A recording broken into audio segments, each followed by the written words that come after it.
ఇప్పుడు మనం ఎల్లోరా కేవ్స్ లో ఉన్నాం. 13 సంవత్సరాల క్రితం సేమ్ ఎగ్జాక్ట్ లొకేషన్ లో నేను మా తమ్ముడు చాలా ఫోటోస్ తీసుకున్నాం. ఆ ఎగ్జాక్ట్ చైల్డ్హుడ్ పిక్చర్స్ మనం రీక్రియేట్ చేయడానికి ఇప్పుడు మళ్ళీ ఇక్కడికి వచ్చేసాం. అండ్ ఎంటర్ అవ్వగానే లెఫ్ట్ సైడ్ మెట్ల మీద మనకి ఫస్ట్ ఫోటో లొకేషన్ కనపడేసింది గైస్. అప్పుడు ఎందుకు వచ్చినప్పుడు అలాగే దూరంగా కూర్చోన్నాం చూడండి. ఆ ఎగ్జాక్ట్ ఫోటోని ఇప్పుడు మనం రీక్రియేట్ చేసాం అనమాట. ఇప్పుడు మనం కేవ్ 16 కైలాస టెంపుల్ లో ఉన్నాం. ఒకే ఒక్క పెద్ద బండని కోసి ఈ కేవ్ మొత్తం చెక్కారంట. మన 20 రూపీ నోట్ మీద ఏ బొమ్మ అయితే ఉందో ఆ ఎగ్జాక్ట్ కన్స్ట్రక్షన్ దగ్గర ఉన్నాం చూడండి. కేవ్ ని మనం ఫర్దర్ ఎక్స్ప్లోర్ చేస్తుండగా మనకి మాంక్స్ కనపడ్డారు. అండ్ ఇది కంప్లీట్లీ అన్ఎక్స్పెక్టెడ్. 13 years ago మా తమ్ముడితో గొడవేసుకున్న కారణంగా నేను వాళ్ళతో ఫోటో తీసుకోలేదు అండ్ ఈడు మాత్రం తీయేసుకున్నాడు. సో దాన్ని ఇప్పుడు మనం కరెక్ట్ చేయడానికి వాళ్ళ దగ్గరికి వెళ్ళి ఒక్క పిక్చర్ కోసం వాడికి మేము ఇద్దరం తీయేసుకున్నాం.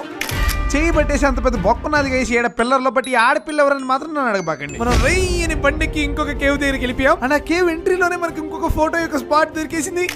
ఇక్కడుండి ఈ పెద్ద శిల్పం దగ్గర మన తాతయ్యతో పాటు ఉన్న ఫోటోని మనం రీక్రియేట్ చేసాం. This is such a wonderful memory. And అమ్మ ముందర గబిలాలు ఉన్నాయి. ఆ గబ్బు మొక్కలు ముందరకు పోతే చెవులు కొరికేస్తాయి. Okay by.